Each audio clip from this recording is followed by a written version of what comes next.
Every field has its own lingo and acronyms. International trade compliance is no exception.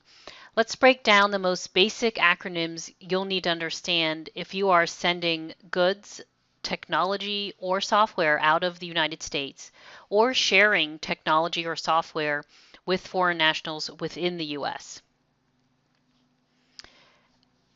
At the top level, two of the primary agencies that oversee U.S. export controls are the Department of Commerce and the Department of State.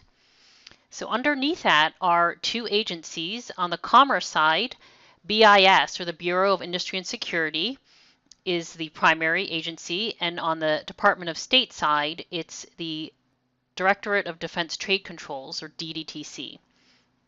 There are two bodies of regulations then that fall under each one. On the commerce side, it's the Export Administration Regulations, or EAR, and on the state side, it's the International Traffic in Arms Regulations, known as the ITAR. Now, under the EAR, there is one section that is of particular importance called the Commerce Control List, or the CCL. On the ITAR side, that similar parallel list is called the United States Munitions List, or USML.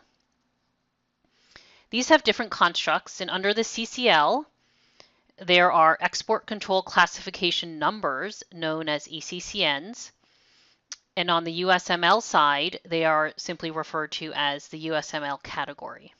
Hopefully, this helps you understand some of the key acronyms that fall under the Department of Commerce and Department of State export control regulations. You can check out the Learning Center at Traliance.com to review these acronyms and other terms. Thanks for tuning in for this edition of Traliance Talks. I hope you found it useful.